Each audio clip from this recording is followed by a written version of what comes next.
बहुत समय पहले की बात है। बहुत बड़े भूमाकर राज करते थे तुम्हें महान राजा भीमम के नाम से जाना जाता था। सब कुछ था तुम्हारे पास, पर शांति नहीं थी। इसीलिए शांति की खोज में अपना संपूर्ण राज अपने पुत्रों को सौंप कर हिमालय पर्वत की ओर चल दिए। अनेक वर्षों की तपस्या के बाद तुम्हारे तप की कीर्ति चारों ओर फैलने लगी और फिर सच्चे तपस्वी की धूप में तुम्हारी ख्याति से प्रभावित होकर महर्षि उलट तुमसे भेंट करने आए। राजा भीमरथ, आपने ईश्वर की प्राप्ति के लिए सब कुछ छोड़ दिया, पर अपना अभिमान नहीं छोड़ पाए। इसीलिए मेरे आगमन पर सम्मान के साथ खड़ा होना तो दूर, मेरा अभिवादन भी नहीं किया। अभिमान तपस्वी का गुण नहीं होता है राजन, अभिमान राक्षसी गुण है। इसलिए मैं आपको श्राप देता हूँ कि आप अगले जन्म में एक राक्षस के रूप में जन्म लेंगे, एक राक्षस के रूप में जन्म लेंगे। मुझे क्षमा कर दीजिए महर्षि, मैंने जानबूझकर आपका अपमान नहीं किया है। मैं तो यहाँ पर शांति की खोज में आया था। अपने भीतर के संसार में गहरे सोच विचार में डूबा हुआ था मैं। मुझे क्षमा कर दीजिए महर्षि, मुझे क्षमा कर दीजिए। अपनी भूल का आभास प्रायश्चित की ओर पहला पग होता है। मैं अपना श्राप तो वापस नहीं ले सकता, परंतु आपको एक वचन अवश्य दे सकता हूँ। जब भी प्रभु नारायण का अवतार होगा, आपको उचित समय पे वो वरदान देंगे जिसकी आप लंबे समय से प्रतीक्षा कर रहे हैं।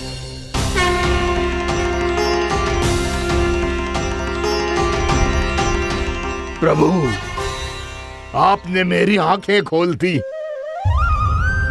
अब मुझे पता चल गया है कि आप कौन हैं और मैं कौन हूँ। इसलिए आप मुझ पर कृपा करके अपने चरणों में स्थान दे दीजिए। मुझे वो शांति प्रदान कीजिए जिसकी खोज में मैं वर्षों से भटक रहा हूँ।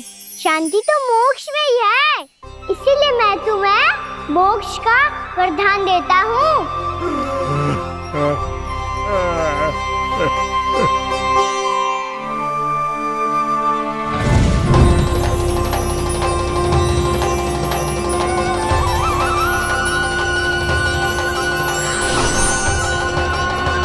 प्रभु की ये लीला सदैव स्मरण रखी जाएगी। इस स्थान को इनका आशीर्वाद मिलेगा और इस कंदरा को व्योमासुर की कंदरा के रूप में पहचाना जाएगा। भविष्य में अनेक ऋषि मुनियों की शरण स्थली बनेगी ये कंदरा।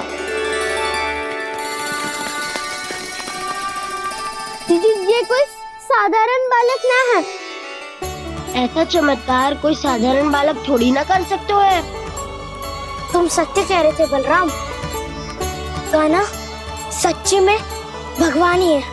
तभी तो सब देवता इसे बसाने और इसकी ओर से युद्ध करने आते हैं। तुम सब ऐसे आंखें फाड़ के क्यों देख रहे हो मुझे?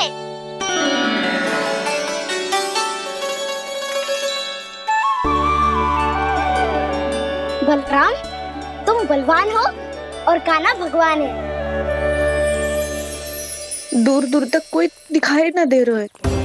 ना जाने किस हाल में होंगे बालक। कहीं हम ही तो मार्ग ना भटक गए शीघ्रता के चक्कर में। अब तो एक पग भी ना चलो जा रहे हो।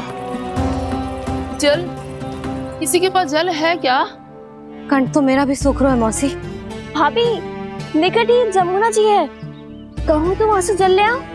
मैं भी जा रही हूँ भाभी, एक से भले दो। हाँ चल, शीघ्रता से आओ। हाँ।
जानकी, जानकी,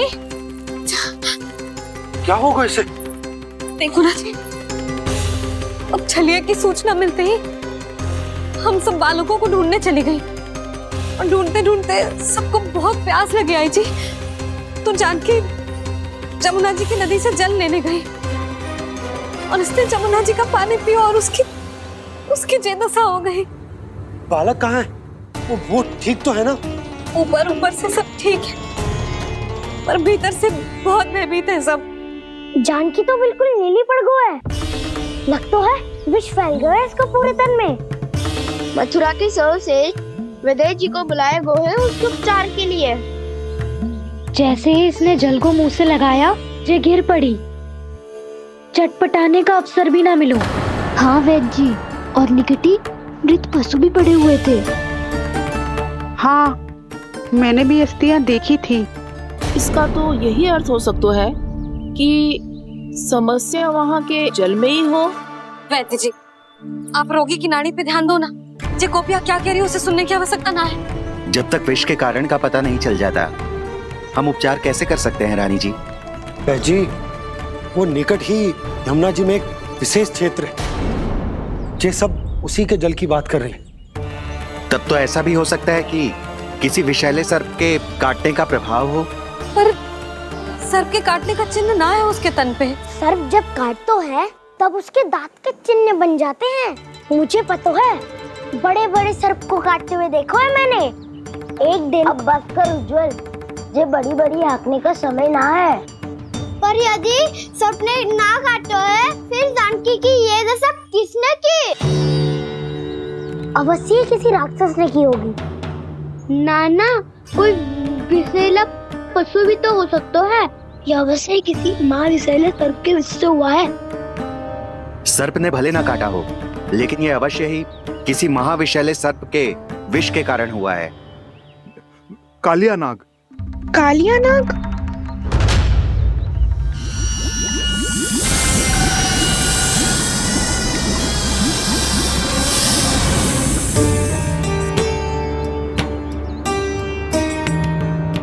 संकेतों से तो ऐसा लगता है कि जानकी ने कालिया नाग के क्षेत्र के विशाल जल पी लियो है। कालिया नाग एक लोक श्रुति है, कल्पना में गढ़ी हुई एक कथा, और कछु ना है। हमें जाके पता लगाना पड़ेगा। पर हमें वहां जाने से मना किया है ना बड़ों ने। उज्जवल सही कह रहे हो है, इस समय जानकी के स्वार्थ से अधिक महत्वपूर्ण और कछु ना है। जानकी हमारे लिए ही जलाने गई थी जी, ना मैं उसे जाने देती ना जैसा वो। तो वैद्य जी आप शीघ्र कछु करो, कैसे भी कछु भी करो, पर इसके प्राण बचा लो। यशोदा, धैर्य रखो, श्री नारायण पर विश्वास रखो, वो सब ठीक करते हैं।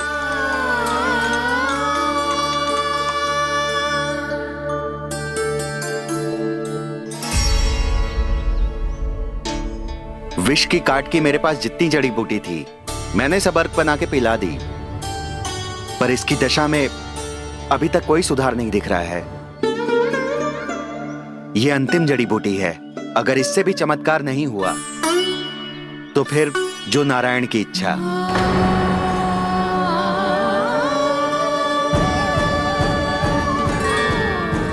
पर कोई तो उपाय होगा जानकी को बचाने का। कान्हा, यदि तुझे किसी औषधि के बारे में पता है, हमें बता दे, हम जाके ले आएंगे।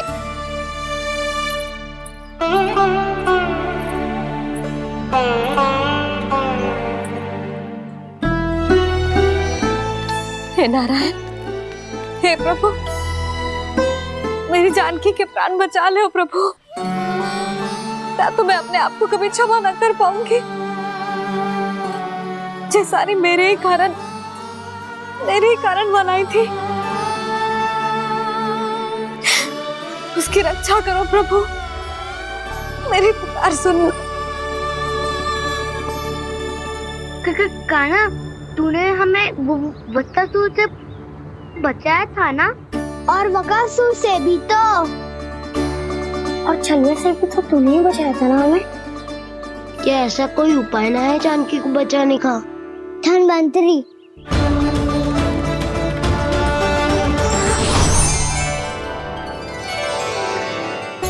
मैं आ गया हूं प्रभु, चिंता मत कीजिए, आपके आदेश का पालन अवश्य होगा। यशोदा मैया,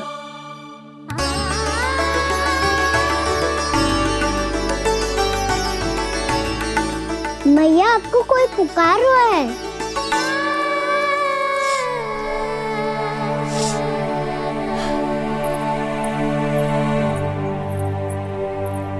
चिंता मत करो मैया, अब धनवंतरी जी आ गए हैं, वो सब संभाल लेंगे। धनवंतरी जी कौन है? जिन्होंने संसार का आयुर्वेद दिया, आरोग्य के देवता, वे श्री नारायण के अवतार।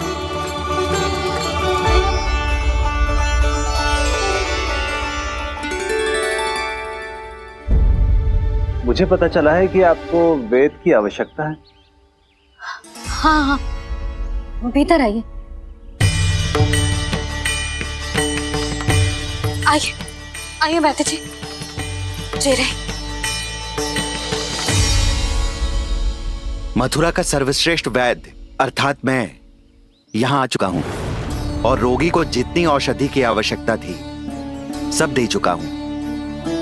निश्चित रूप से आपने विष की काट के लिए बहुत ही उत्तम अर्क तैयार किया है, इसीलिए किसी और वैद्य की आवश्यकता नहीं है।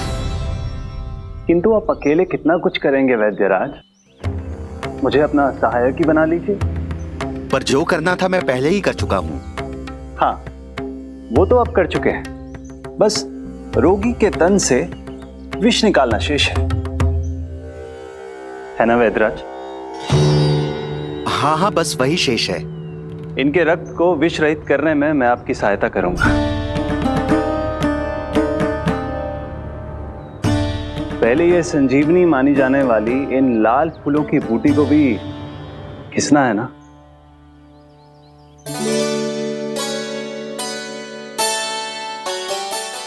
हाँ हाँ, तुम सही कह रहे हो, इसे अच्छे से घिसो।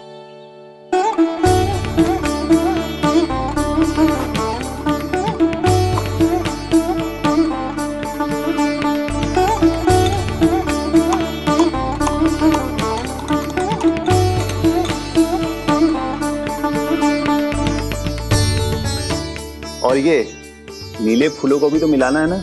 हाँ हाँ, अच्छे सहायक बन सकते हो तुम, ऐसे ही श्रम करते रहो।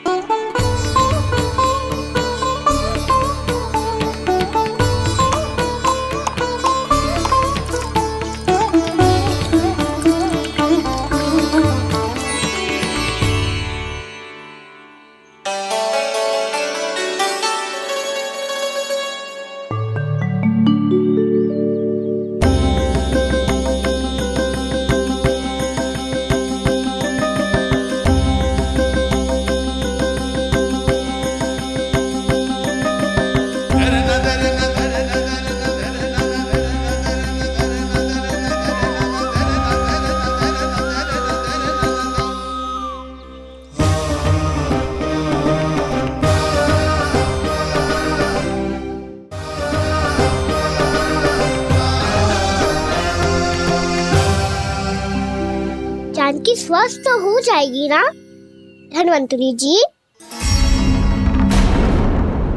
धनवंतरी? प्रभु, अब मैं क्या करूं? आपने तो स्वयं ही मेरी पहचान उजागर कर दी। जी क्या करो कान्हा? आप सब ऐसे क्यों देख रहे हो? मैया कहती है ना, सभी वैद्य धनवंतरी जी का ही रूप होते हैं।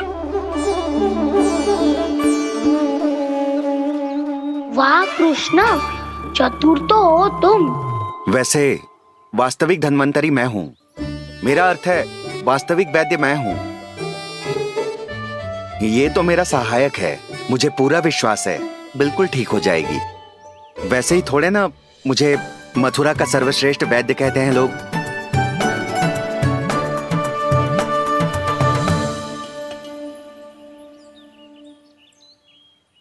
जसोदा भाभी, जशोदा जी, जानकी को चेतना आ गई। जानकी, जानकी, जानकी, तू ठीक है ना? क्षमा करना भाभी, मैं आपके लिए जल ना ला पाई। बस बहुत भूख लगी है। मैं अभी कछु लाती हूँ। जानकी, माखन खाओगी?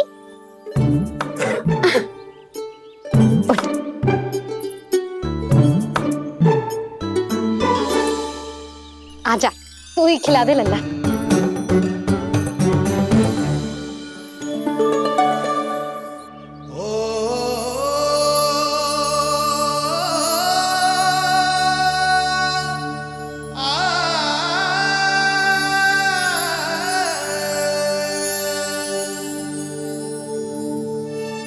तुम सब मेरे लल्ला को माखन चोर कहती हो ना?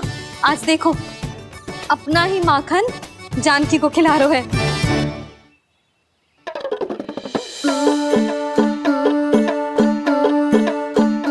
थोड़ा और विश्राम कर लो। सदैव तुम हम सबकी सेवा करती हो, आज मैं तुम्हारी सेवा करूंगा।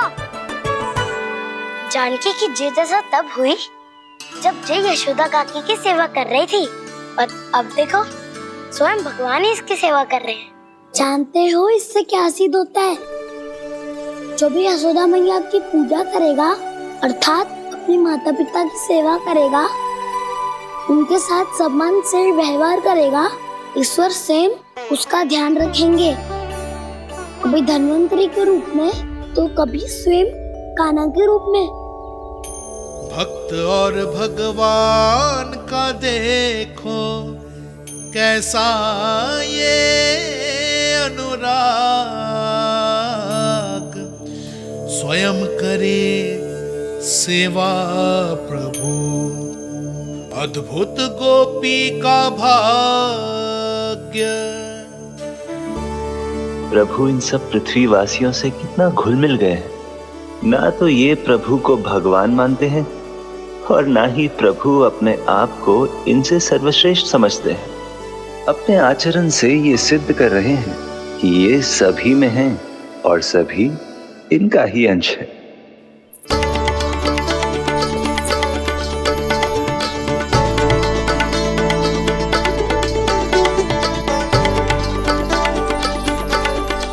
प्रभु, अब मुझे जाने की आज्ञा दीजिए।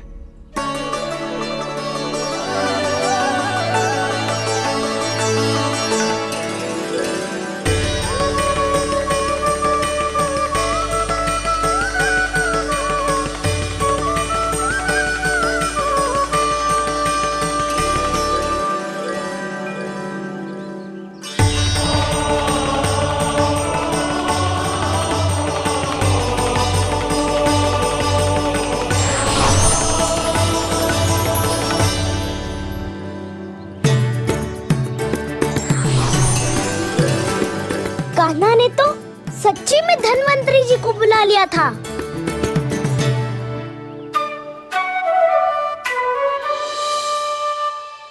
जब से कान्हा का जन्म हुआ है ना, मैं तब से देख रही हूँ, तब से हम पे कोई भी संकट आती है ना, तो अचानक से कोई अपरिचित हमारी सहायता करने आ जाता है।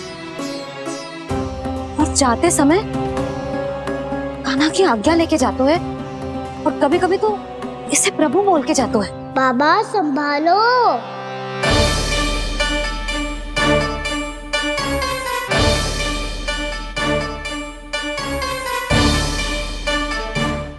इसीलिए उसे सम्मान देने के लिए सब ऐसा ही करते हैं, और कोई बात ना है।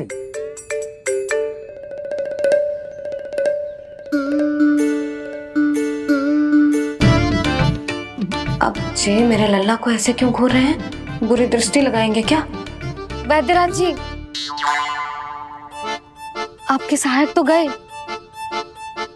अब आप यहाँ क्यों? वो क्या है ना, मैं अपने रोगी का निरीक्षण करके पूरी तरह से संतुष्ट होकर ही जाता हूं।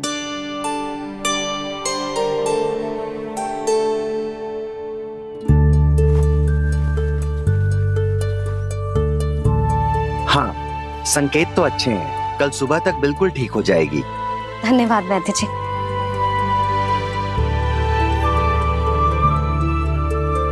बस तो फिर हम कल पकड़न पकड़ाई खेलेंगे जानकी।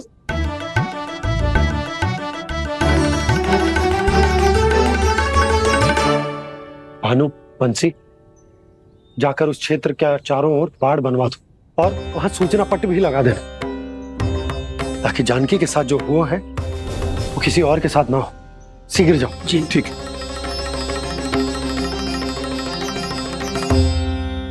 बाड़ और सूचना पट लगवाने से समस्या का समाधान नहीं होगा बाबा। निर्दोष पशु सूचना पट देखकर भी कुछ समझ नहीं पाएंगे।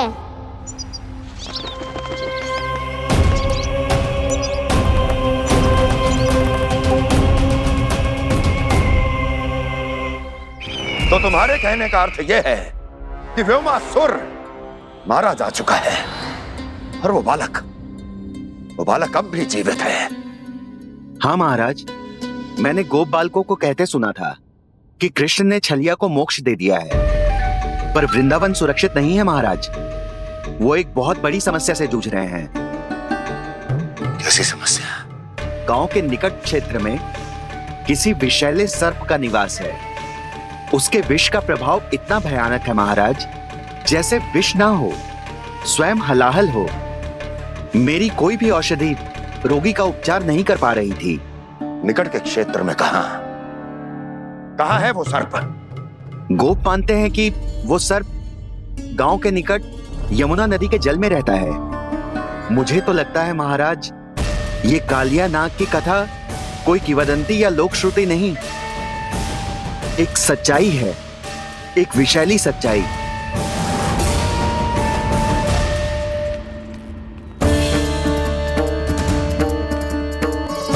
कालिया का सामना करने का समय आ गया है, पर उससे पहले मुझे बुलाना होगा उन्हें।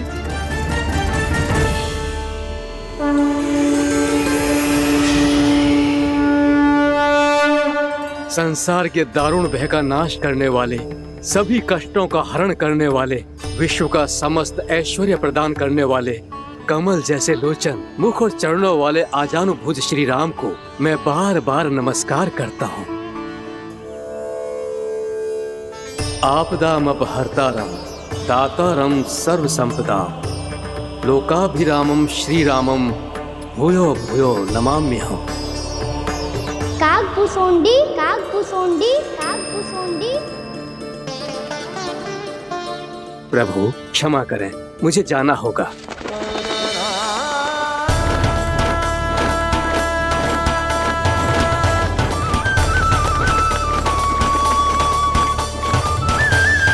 प्रणाम प्रभु।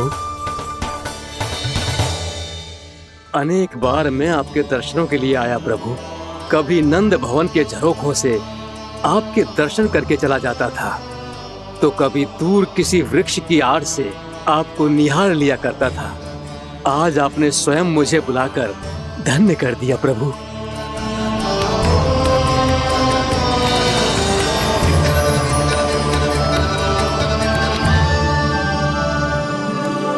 मैंने आपको यहाँ एक विशेष कारण से बुलाया है।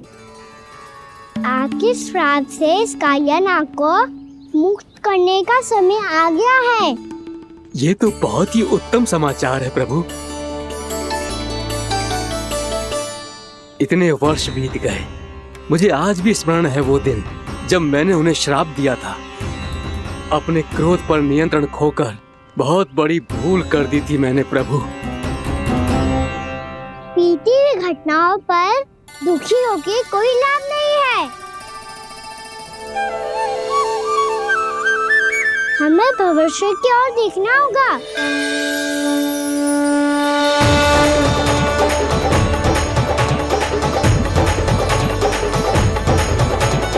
आदेश कीजिए प्रभु, क्या आज्ञा है आपकी?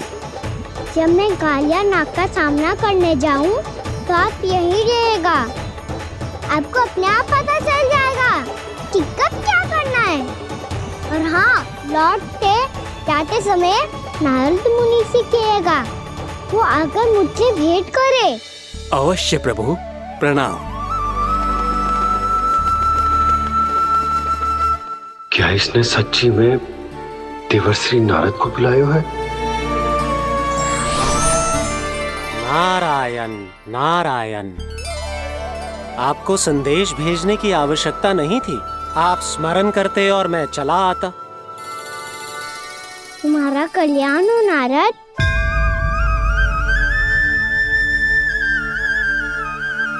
मैंने तुम्हें एक विशेष कार्य के लिए बुलाया है। आज्ञा दीजिए प्रभु। तुम्हें एक बार फिर कंस से भेंट करनी होगी। विचार कीजिए महाराज, क्या आप बिना किसी शंका के कह सकते हैं कि कौन सी पंखुड़ी पहली है और कौन सी आठवीं? उस दुष्ट से भेंट करना स्वयं कीचड़ में उतरने के समान है प्रभु। कमल पुष्प प्राप्त करना हो तो कीचड़ में उतरना पड़ता है नारद। आपका आदेश तो मैं स्वप्न में भी नहीं टाल सकता प्रभु। कंस कालिया नाग के बारे में जान गया है, पर वो उसका सामना करने का साहस नहीं कर पाएगा। मैं आतुर हूँ प्राप्ति, मूर्ख नहीं। मेरी बुद्धि फिर नहीं गई है। मैं स्वयं उस कालिया जैसे महाविषैले सर्प के सामने खड़ा हो जाऊं और अपने ही काल को आमंत्रित कर लूं। तो फिर अपने लाभ के लिए उसका प्रयोग करने का कोई और उपाय सोचिए स्वामी। कुछ ऐसा कीजिए कि यमुना नदी का पूरा जल विषैला हो जाए और वृंदावन वासी उसका उपयोग करे और आपका काल कहलाने वाला वो बालक स्वयं काल के गाल में चला जाए। उत्तम उत्तम सुझाव है प्राप्ति। अब मुझे उस कालिया तक पहुंचने का मार्ग ढूंढना होगा। उसको विवश करने का कोई उपाय ढूंढना होगा, क्योंकि व्यक्तिगत रूप से उससे भेंट करना असंभव है। असंभव। आप सही कह रहे हैं प्रभु। कंस में उतना सामर्थ्य नहीं कि वो कालिया नाग का सामना स्वयं कर सके।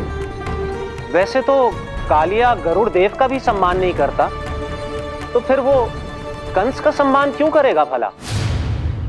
नहीं करेगा, पर कंस तुम्हारा सम्मान अवश्य करेगा नारद।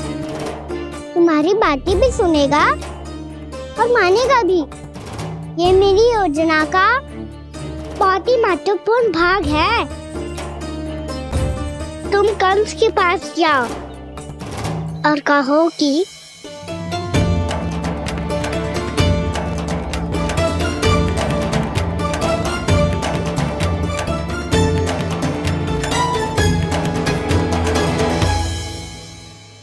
संतान अपने माता पिता को तीर्थ का सौभाग्य दिलाती, पर मेरा लल्ला कितना महान कि उसने हमारे घर को ही तीर्थ बना दिया।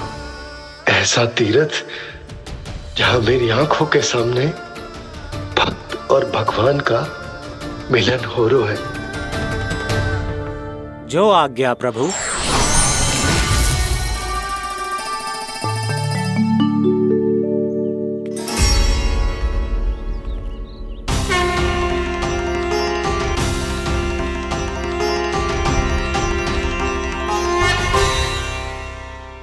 बाबा।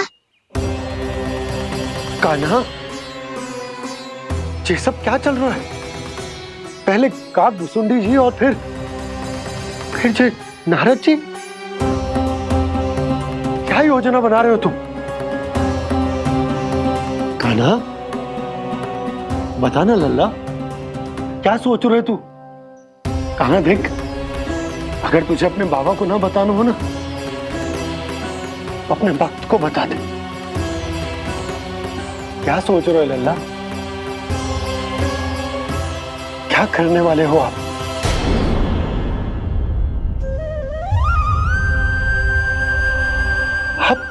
आप इतने दुखी क्यों हो? कान्हा, कान्हा, क्या होगा? क्योंकि मुझे आभास हो गया है बाबा समय आने वाला है। कौन सा समय आने वाला है लल्ला? इसीलिए सब कुछ बदलने वाला है। भैया को मेरा सत्य पता चल जाएगा बाबा।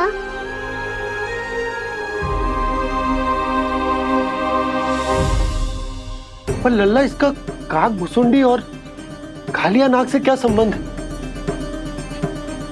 ऐसा क्या हुआ था और क्या होने वाला है?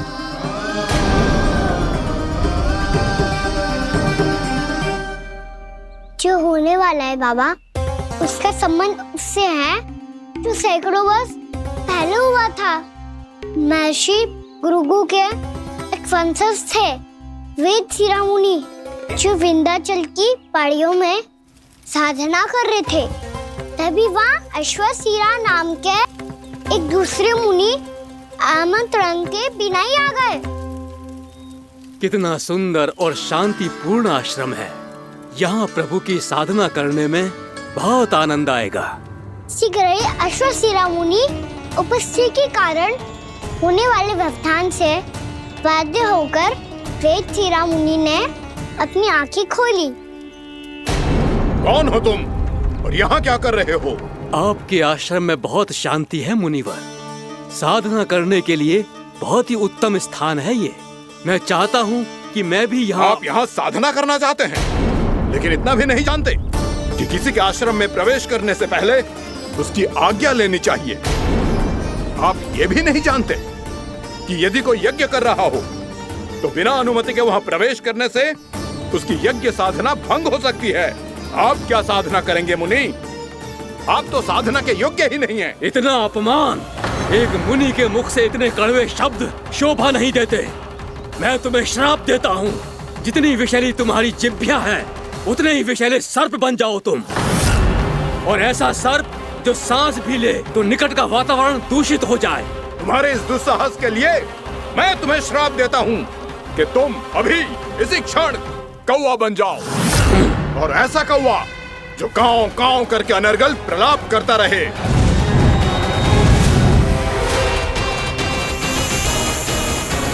ये मैंने क्या किया? ये मैंने क्या किया?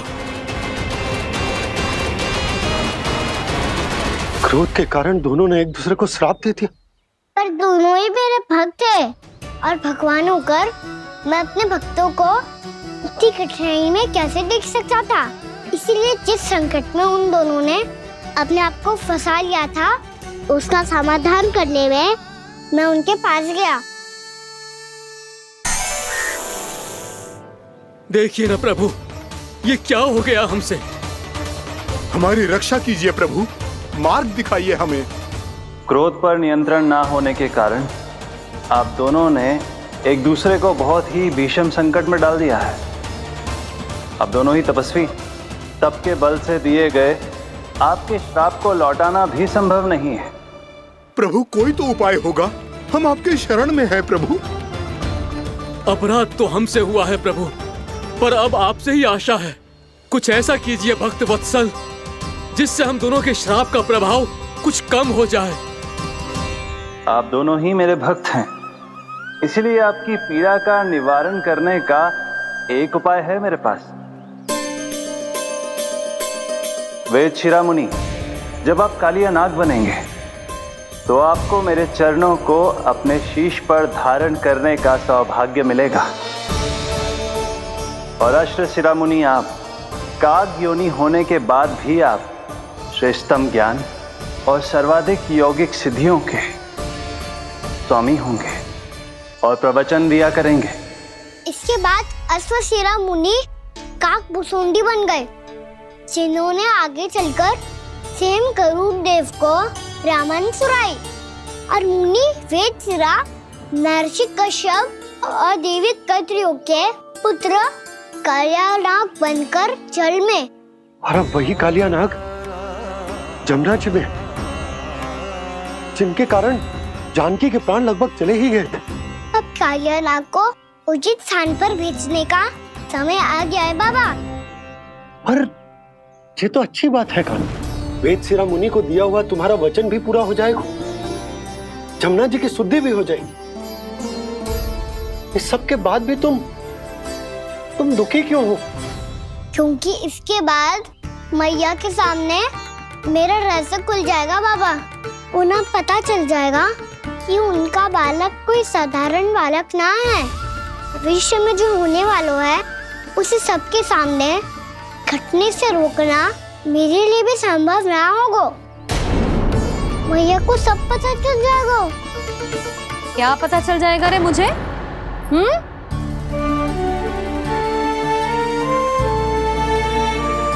यही कि सबसे अधिक प्रेम मैं आपसे ही करता हूँ।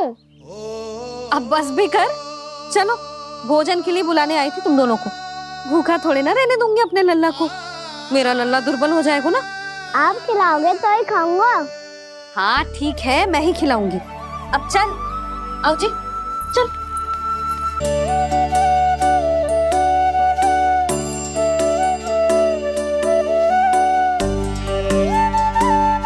मैया खेलो ना मेरे साथ। मैया सुनो ना, मेरी बात ना मानोगी? अभी बहुत कार्य पड़े लल्ला। देख, जानकी को औषधि भी देने जानो है ना। औषधि मैं दे दूंगा, फिर तो खेलोगी ना आप मेरे साथ। पिछले कुछ दिनों से अपनी मैया का अधिक से अधिक प्रेम पाने का प्रयास करो है कान्हा। इसका तो एक ही अर्थ हो सकता है कि कछु बहुत बड़ो होने वालों है। कान्हा रुक जा लल्ला। कान्हा क्यों तंग कर रहा है? मैया को पहन लेना। कान्हा, कान्हा, जी क्या करो तूने?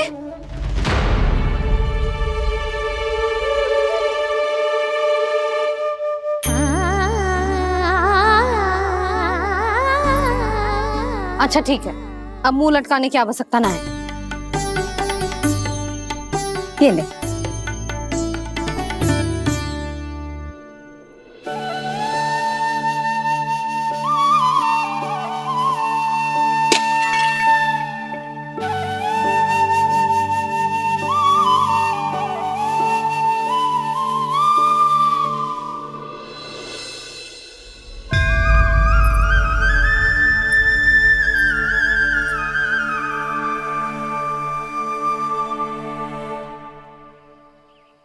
तंग करे मैया को खिजाए, खेले रूठे मनाए, लीला अनोखी करके शरारत, कान्हा दंड भी पाए।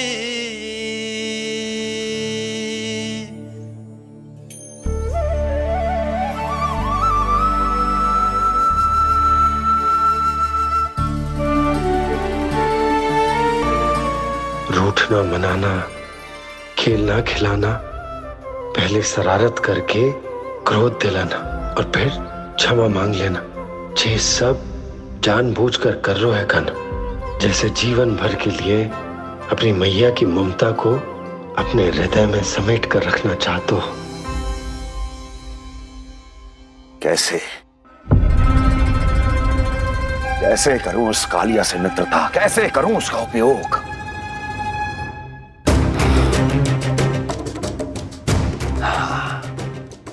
उस पर आक्रमण कर देता हूं और उसे किसी ना किसी तरह से यह विश्वास दिला देता हूं कि यह आक्रमण उस विष्णु अवतार ने किया है। फिर वो क्रोध में आकर सारे वृंदावन वासियों को अपने विष से समाप्त कर देगा। उचित है, ये उचित है। नारायण हरि, नारायण हरि।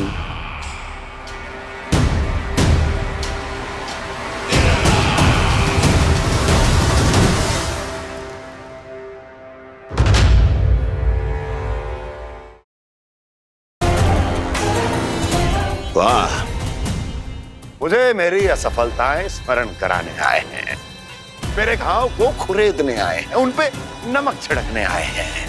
मित्र को शत्रु समझने की भूल मत कीजिए महाराज कंस। मैं तो आपकी सहायता करने आया हूं। हाँ, और मेरी सहायता। कृष्ण विष्णु अवतार है, आप विष्णु के भक्त हैं। मैं हूं विष्णु द्रोही, फिर भी तो आपके आराध्य को हानि पहुंचाना चाहता है, उसकी सहायता करना चाहते हैं आप। क्या आप निश्चित रूप से कह सकते हैं कि आप ब्रह्मांड के सभी नियमों को अच्छी तरह समझते हैं? अवश्य। आपके लिए बस इतना ही जानना पर्याप्त होगा कि मैं जो कुछ भी कर रहा हूं उसके लिए मेरे व्यक्तिगत कारण हैं। मैं तो बस आपके हित में पिछली बार की तरह एक सुझाव लेके आया था, पर यदि आप मेरा सुझाव सुनना भी नहीं चाहते तो आपकी इच्छा। नारायण हरि, नारायण हरि।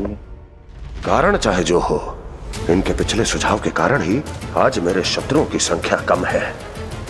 अन्यथा मैं देवकी के अन्य पुत्रों को भी जीवित छोड़ देता, और आज वो सब अपने भाई के साथ मिलकर उसकी शक्ति को अनेक गुना बढ़ा देते।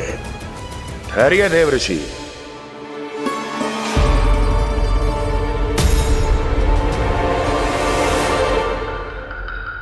बताइए, क्या सुझाव है आपके पास? मेरे सुझाव का नाम है कालिया नाग।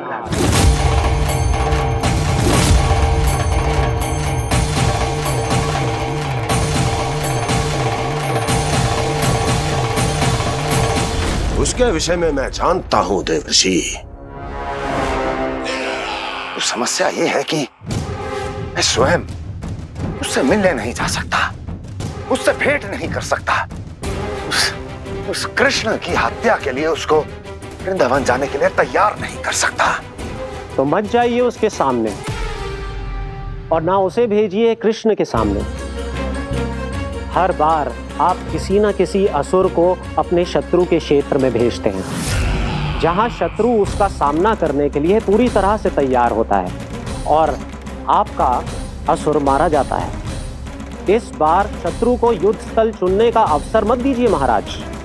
इस बार योजना का जाल ऐसे बुनिए कि कृष्ण स्वयं उसके पास जाने के लिए विवश हो जाए। कालिया नाग स्वयं काल है, मृत्यु का दूसरा नाम है। उसके विष का उपयोग अपने लाभ के लिए कीजिए महाराज। वैसे कालिया के विष की अधिकता का अनुमान तो होगा ही आपको।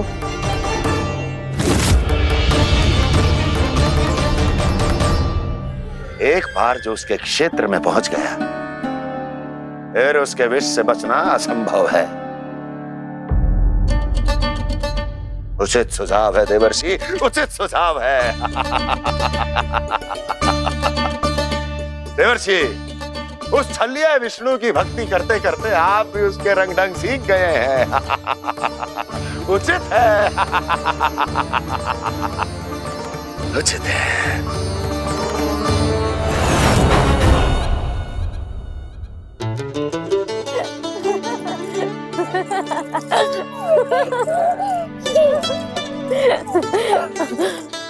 बस बस, बहुत आनंद ले लियो लल्ला। बस अब दूध पी ले। ठहर ठहर, गर्म है। जी ले ले।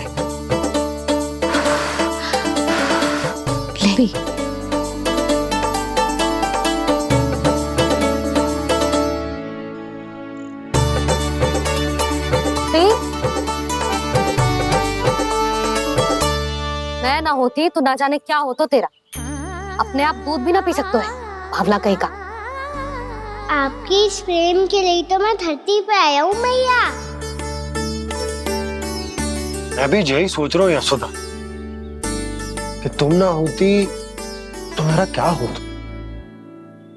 इसी बात पे थोड़ा दूध और कजू खाने को दे दो। अरे मैं तो भूल ही गई। तनिक ठहर जाओ जी, जे दूध पी लेना तो आपके लिए भी कछु ले आती हूँ।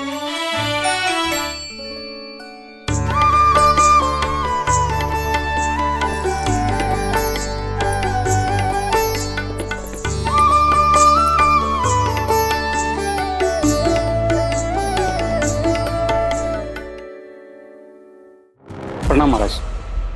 आपकी आज्ञा के अनुसार बिल्कुल वैसा ही पत्र तैयार किया है जैसा आप चाहते थे।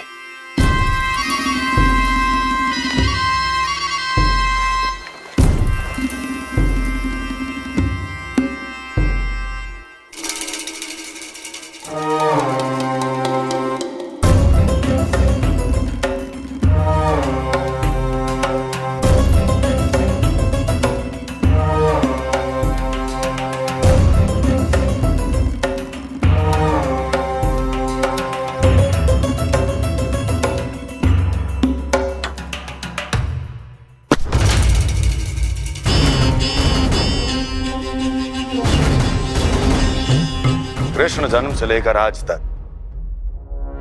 ये मेरी सबसे महत्वपूर्ण योजना है। इसका सफल होना निश्चित है दूत, किंतु केवल वही करना जैसा मैंने कहा है। जाओ।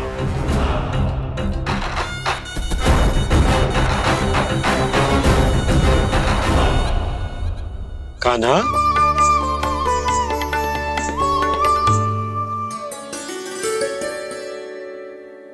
क्या होगा?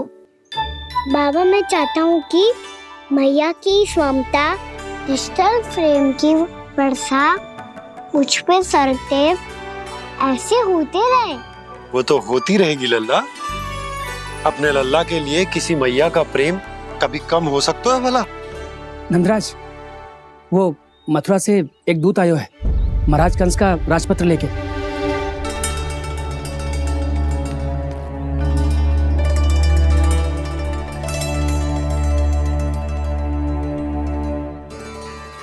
कान्हा, अब क्या करने वाला है?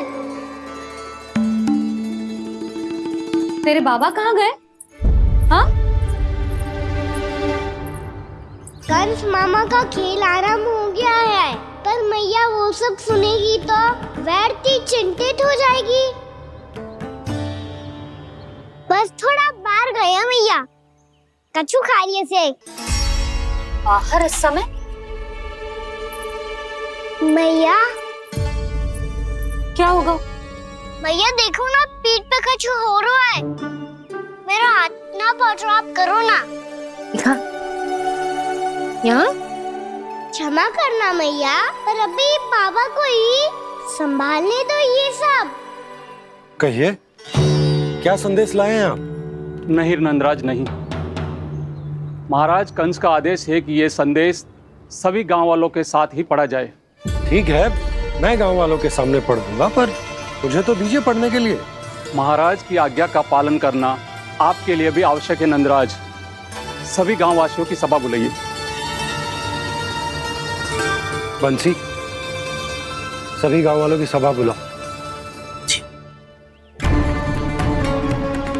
राजपत्र में ऐसा क्या संदेश भेजो है कंस ने? अब मेरे पत्र को पढ़कर सब भौचक के रह जाएंगे। और वो कृष्ण, उस कृष्ण के पांव के नीचे से तो भूमि खिसक जाएगी, आकाश फट पड़ेगा, बिजलियां गिर जाएंगी। प्राप्ति, ओ प्राप्ति, कंस का पत्र स्वयं को बहुत अधिक शक्तिशाली समझता है ना वो। अब देखता हूं कैसे वो इस महासंकट का सामना करता है। वो कृष्ण, वो अपनी मृत्यु स्वयं चुनेगा या मृत्यु की वेदी पर चढ़ा देगा प्रिय वृंदावन वासियों को।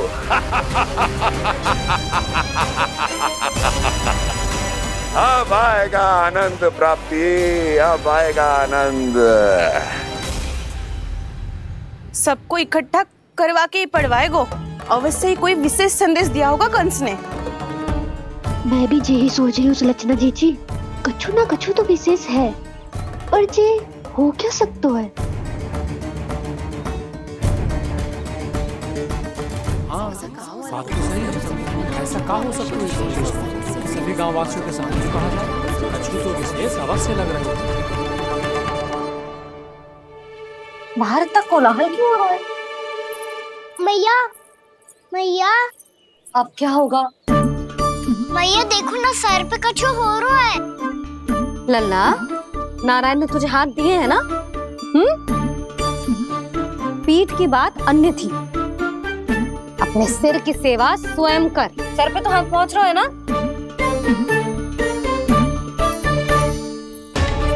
मैया सुनो ना, मैया देखो ना, तीव्र कर, कछु हो रहा है। मैया देखो ना, तीव्र कछु हो रहा है।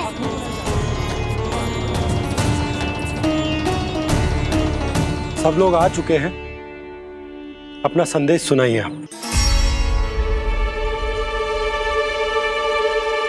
गोपराज नंद और सभी वृंदावन वासियों को सूचित किया जाता है कि मथुरा अधिपति और आप सभी के महाराज कंस ने कल सुबह भव्य पूजा का आयोजन किया है।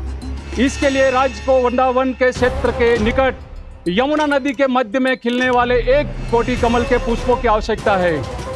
इसीलिए आप सभी को यह आदेश दिया जाता है कि ये सभी कमल के पुष्प प्रथम पहर से पहले राजसभा में पहुंचा दिए जाए। वो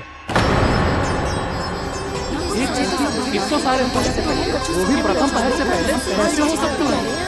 यदि आप ऐसा करने में असफल रहे तो इसे राज आज्ञा का उल्लंघन माना जाएगा और राजद्रोह के आरोप में आप सभी को कड़े से कड़ा दंड दिया जाएगा। स्मरण रहे, यदि कल की पूजा में इन 1 कोटि कमल के पुष्पों का ना पहुंचने के कारण कोई व्यवधान आया तो समस्त वृंदावन वासियों को दोषी माना जाएगा और पूरे गांव को निवासियों सहित धूल में मिला दिया जाएगा। कल प्रथम पहर तक का ही समय है आप सबके पास।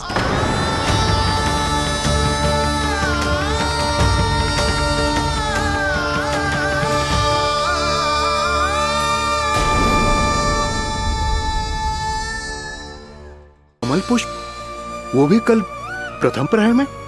ऐसे कैसे संभव है? और कोई साधारण पुष्प ना, यमुना नदी के मध्य खिलने वाले विशेष कमल के फूल चाहिए उन्हें। लेकिन यमुना नदी में तो कालिया नाग ने विष घोल के रखा है, तो फिर कैसे हो पाएगा? जी असंभव है। हमारी मृत्यु का संदेश भेजा राजा कंस ने। सदैव की भांति इस समस्या पर भी गांव के बड़े ही विचार करेंगे। बालकों का यहाँ होना उचित ना है।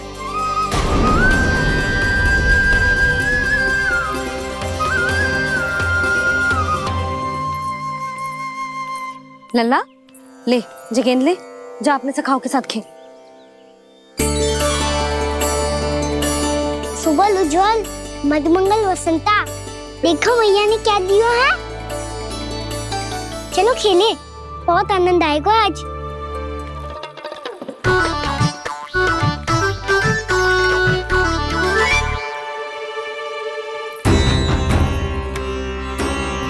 भानु, बंसी, जाओ और शीघ्र ही वो घेरे का कार्य समाप्त करो।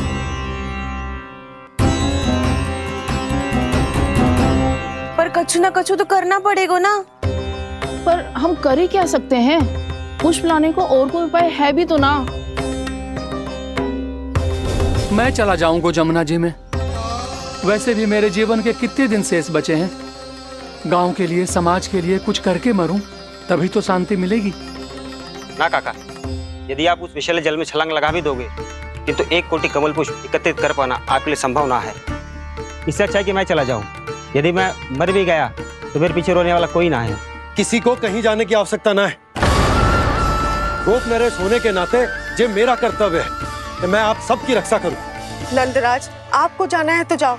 हरिया, काका, भैया सब चले जाओ। लेकिन आपको पता है वहाँ का जल कितना विषैला है। आप लोग एक क्षण भी जीवित नहीं रह पाओगे। फिर कैसे इकट्ठा करेंगे 1 कोटि कमल पुष्प? आप बात तो सही कह रही हैं शांति। उस दुष्ट कंस ने ऐसी मांग रख के हम सबको फंसा दिया। हम में से कोई भी क्यों ना चला जाए और इस संकट का समाधान ना निकले को। कान्हा, बताना कौन सा खेल खेलें? गेंद पकड़ खेलते हैं। पर एक बात सुन लो सब, कोई भी तीव्र गति से ना फेंकेगा गेंद को।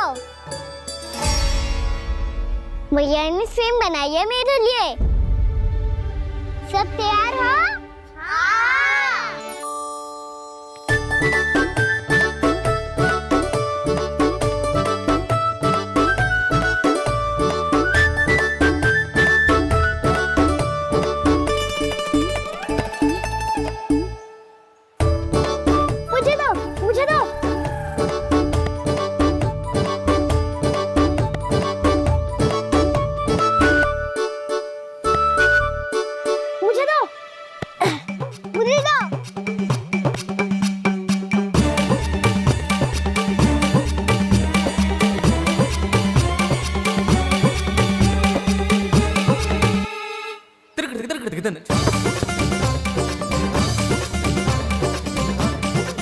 कान्हा, इतनी धीरे से फेंकेगो तो कैसे आनंद आएगा? थोड़ा बल लगा के फेंक। हाँ कान्हा, हम अभी बड़े हो गए हैं, तू अब भी छोटे बालकों की तरह फेंक रहा है।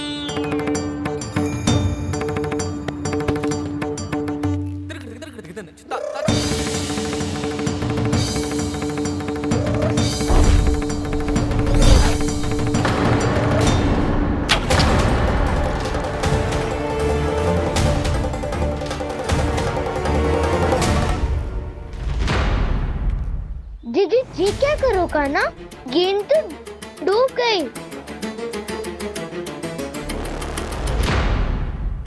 अच्छा, तो ये सब इसकी योजना का भाग था ताकि ये कालिया का सामना कर पाए। तुम सबने तो कही थी तीव्र गति से फेंको, देखो फिकवा दी ना मेरी गेम। मुझसे नदी में, अब मुझे जाके लानी पड़ेगी। रुक जा कान्हा, रुक जा कान्हा। जी क्या बोल रहे थे कान्हा? इसमें तो बहुत संकट है। कोई भी संकट मेरी मैया का उपहार खोने से बड़ा ना है। बहुत प्रेम से बना के उन्होंने दी थी। हे नारायण, कोई उपाय समझ में ना आ रहा है।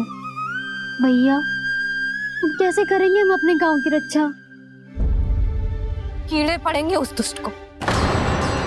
यदि उसके कारण किसी के प्राण चले गए तो कौन सा फल मिलेगा उसे इस पूजा का? तुम सही कह रही हो यशोदा, और हमारे पास कोई और दूसरा विकल्प भी तो ना है। यदि हमने मथुरा की राज आज्ञा का पालन ना किया तो इसका दुष्परिणाम पूरे गांव को भुगतना पड़ेगा।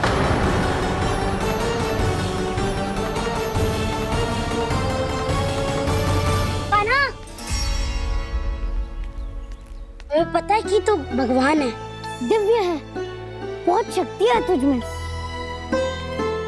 पर फिर भी हम तुझे विषैले जल में ना जाने दे सकते। कुछ होगा तो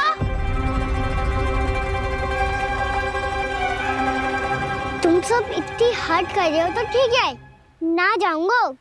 गेंद कहाँ गिरी है, कितनी दूर गई है, ये तो देख लूं, ताकि उसे बाहर निकालने का कोई उपाय ढूंढ पाऊं।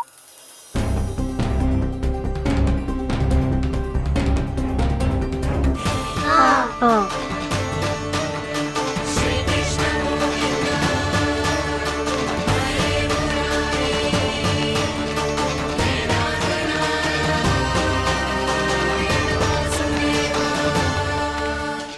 कान्हा की ये लीला तो समझ ही नहीं आ रही। पहले इसने देवश्री नारद को मथुरा जाकर कंस को भड़काने के लिए कहा, फिर स्वयं ही दुखी भी हो गया कि अब इसका रहस्य सबके सामने खुल जाएगा। और अभी स्वयं ही तो इसने कहा था कि गेंद बहुत महत्वपूर्ण है, फिर स्वयं ही उसे नदी के विषैले जल में फेंक दिया।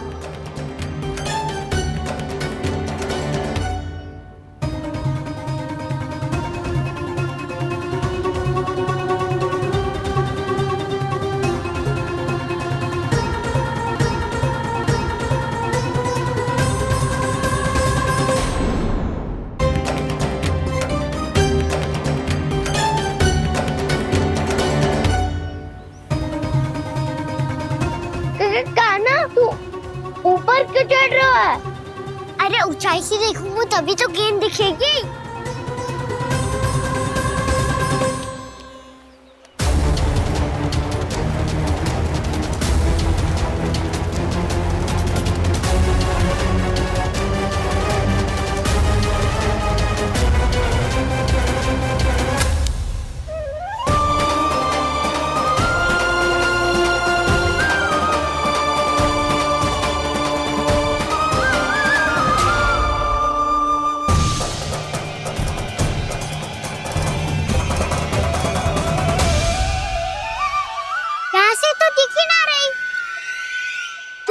वहीं से फेंकी थी ना? ना वहाँ से फेंकी थी। कहाँ से? नहीं कहना वहाँ से।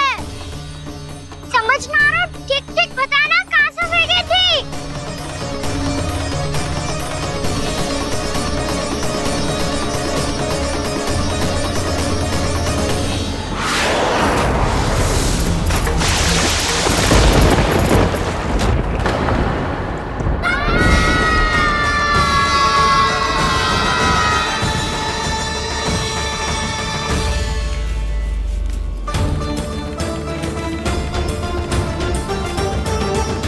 कालिया नाग के क्षेत्र में जाकर कोई भी जीवित वापस ना लौट सको है।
ये क्या किया वाना ने? कालिया नाग तो उसे देखते ही निकल जाएगा।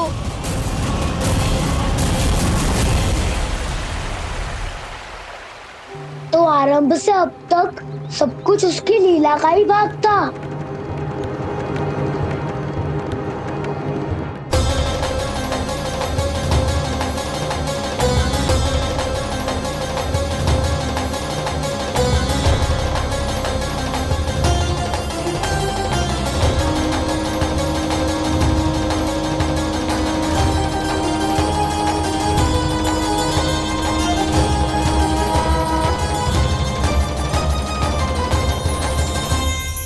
इतना सुंदर रूप, मन मोहने वाली मुस्कान, अद्भुत तेज और भगवान जैसी दिव्यता। कौन हो तुम? हाँ, तुम्हें देखकर तो हम सब सम्मोहित ही हो गए।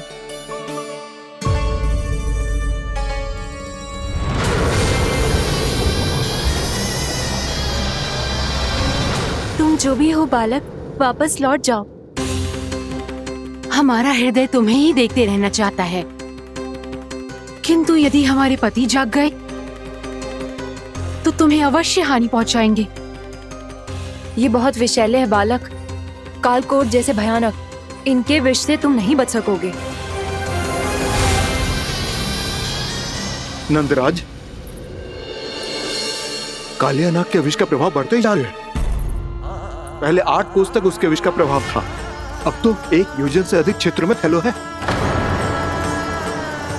जल पीने के प्रयास से अनेक पशु मारे गए हैं और नदी के निकट के वृक्ष और वनस्पति सब नष्ट होने लगे।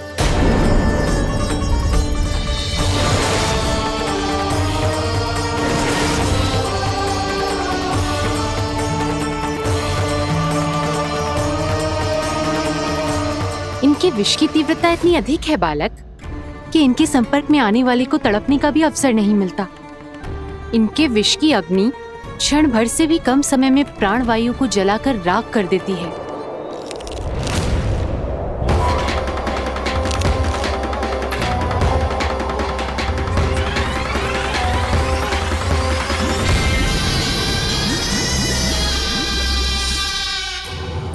तब तो समस्या और भी गंभीर हो जाएगी। मैंने तो सुनो है कि कालिया नाग कम से कम 2 योजन लंबा है, सैकड़ों फन है उसके।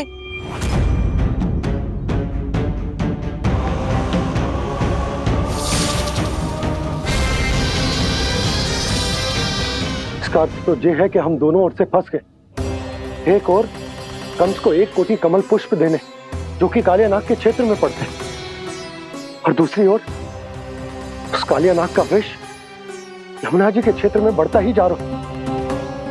इसके कारण हम ही नहीं, निर्दोष पशु पक्षी भी संकट में। इन दोनों समस्याओं का एक ही समाधान है, उस कालिया नाग का सामना करना। और ये ना समझ आ रहा कि हम ये करेंगे कैसे, क्योंकि ये बात साधारण मनुष्य के बस की ना है। हमारे लिए ये असंभव है।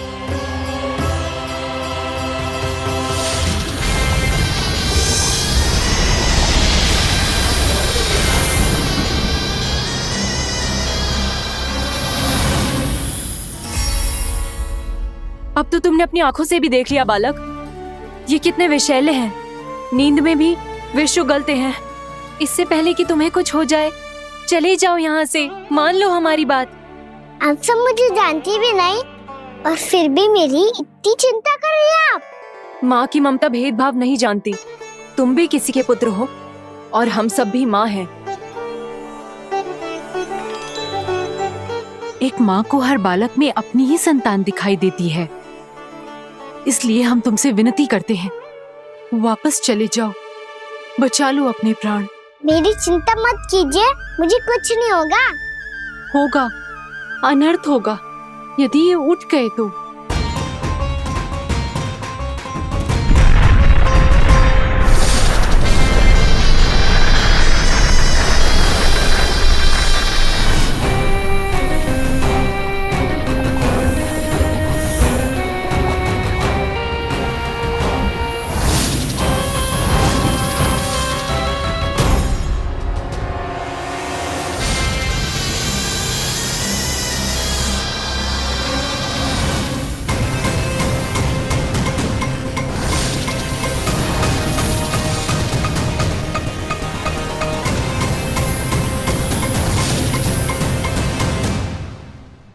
सामने होते हुए भी अपने इश्क को केवल वही देख सकता है जो अपना अभिमान त्याग चुका हो।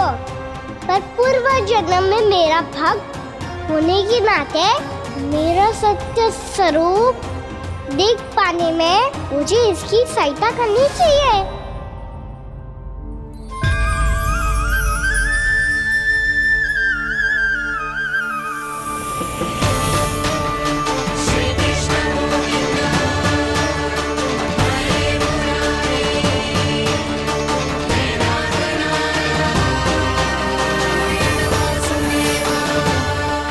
देखो हमारा छोटा सा कान्हा कैसे डट के खड़ा हुआ है।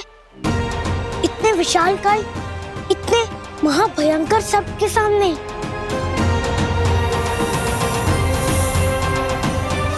ये कोई भगवान नहीं है जो इसके सामने हाथ जोड़ रही हो तुम सब।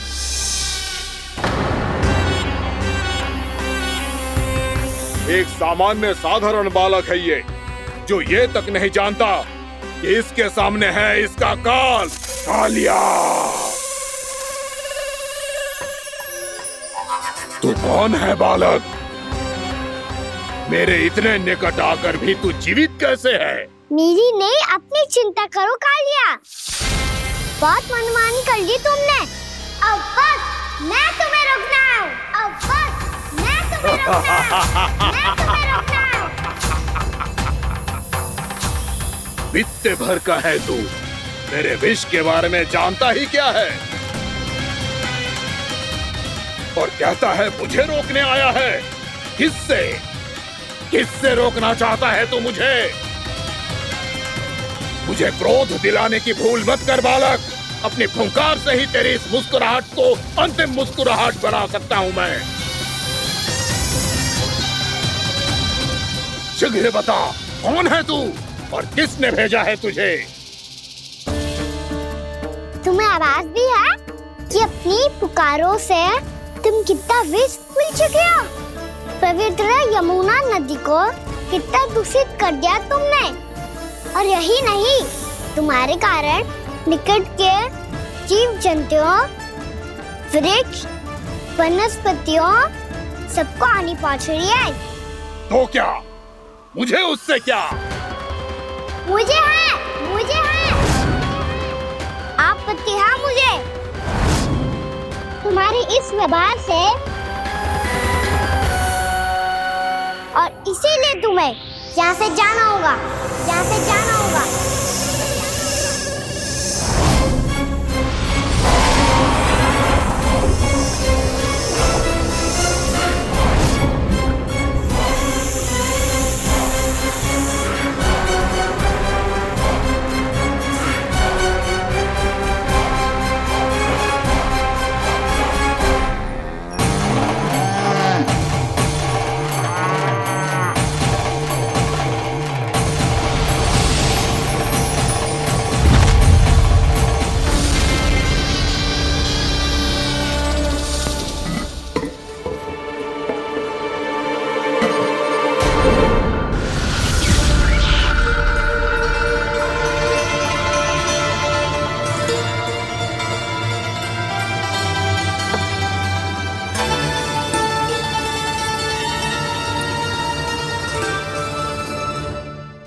मुझे आदेश देने का साहस भी कैसे किया तूने?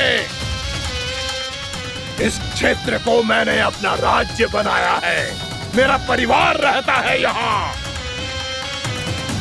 और तू मुझे यहाँ से जाने के लिए कह रहा है? हाँ, क्योंकि तुम्हारे यहाँ रहने के कारण अन्य जीवों को हानि हो रही है और मैं ऐसा नहीं होने दे सकता। मैं तो बस वही कर रहा हूँ जो एक सर्प का स्वभाव है। विष फैलाना स्वाभाविक है मेरे लिए, इसलिए मुझे चुनौती मत दे बालक। चुनौती तो मैं दे चुका हूँ कालिया। अब तो बस तुम्हें शिकार करनी है।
मैं भी चेतावनी दे रहा हूँ, यहाँ से चले जाओ। अपनी भूल को पहचानो कालिया, तुम जो कर रहे हो अनुचित है।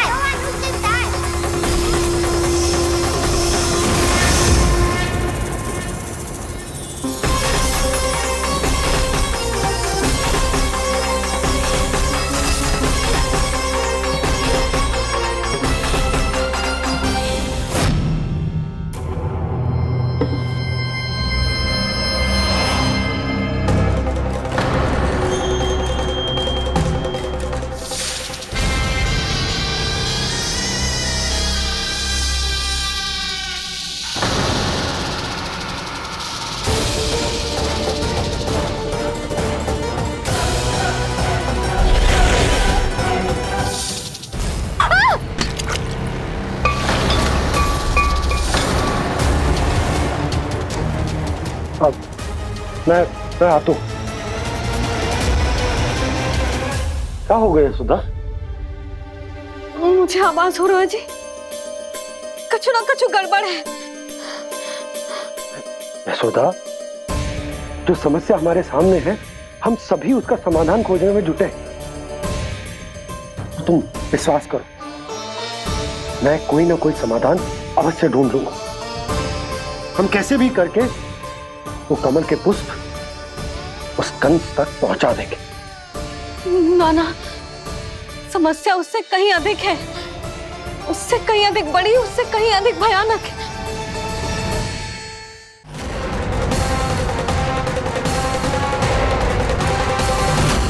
इसकी ये बूंद से ही सबके प्राण चले जाते हैं। इसने तो विष की धारियां फेंकी है खाना पे। कान्हा कैसे बच्चे को अधिक विष से? इसका विष तो क्या, ये सर स्वयं भी छू तक नहीं पाएगा हमारे कान्हा को।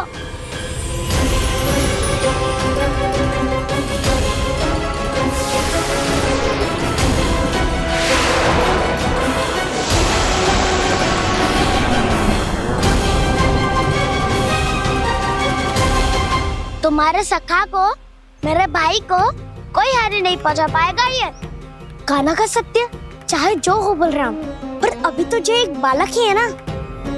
देखो कैसे विष के कारण स्थिर हो गया है।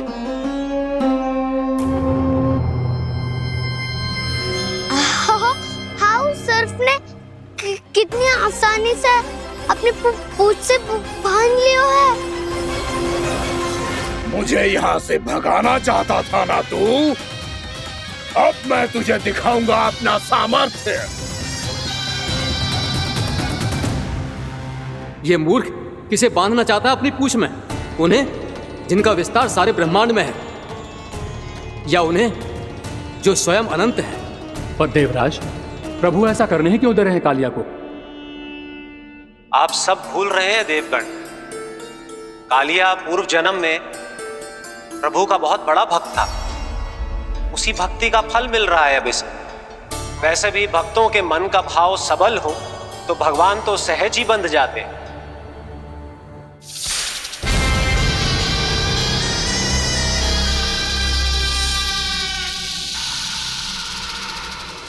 बलराम, तुमने ही तो कही थी कान्हा को कछु ना होगो। देखो दुष्ट ने चारों ओर से जकड़ लियो है।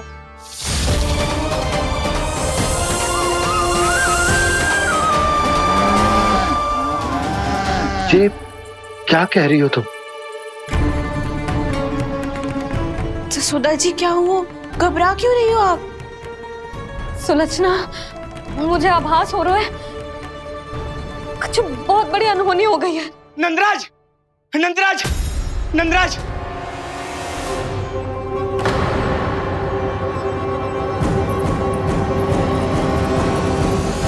नंदराज, कान्हा ने जमदग्नि नदी में छलांग लगा दी है। कान्हा ने जमदग्नि नदी में छलांग लगा दी है। कान्हा ने जमदग्नि नदी में छलांग लगा दी है। कान्हा जमुना में कूद गया है। मुझे लगा था आज कछु गड़बड़ होने वाली है। मुझे आज कान्हा को ना जाने देना चाहिए था।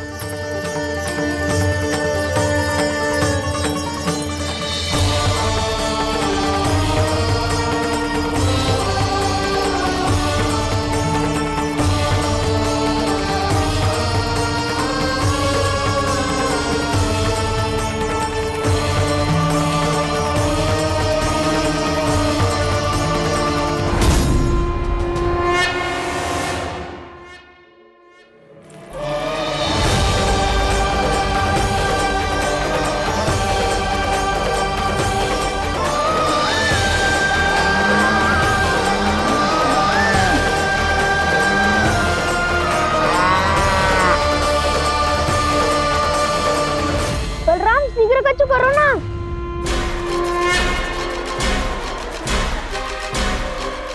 कछु भी करो पर कान्हा को बचाओ। नाग बहुत भयंकर है। कान्हा अकेले ना संभाल पाएगा इसे।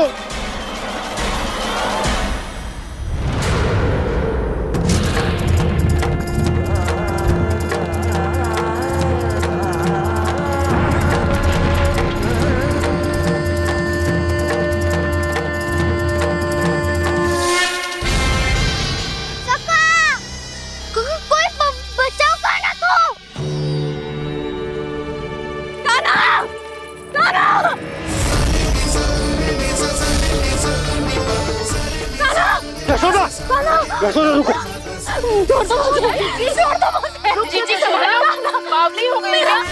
जीजी संभालो। कान्हा, कान्हा।